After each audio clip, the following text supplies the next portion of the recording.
السلام علیکم ناظرین، آپ دیکھ رہے ہیں اردو ٹریک اور یہ ہے بڑی خبر۔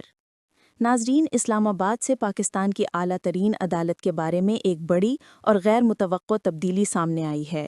سپریم کورٹ کے 2 سینئر ججز جسٹس سید منصور علی شاہ اور جسٹس اطہر من اللہ نے اپنے عہدوں سے استعفیٰ دے دیا ہے۔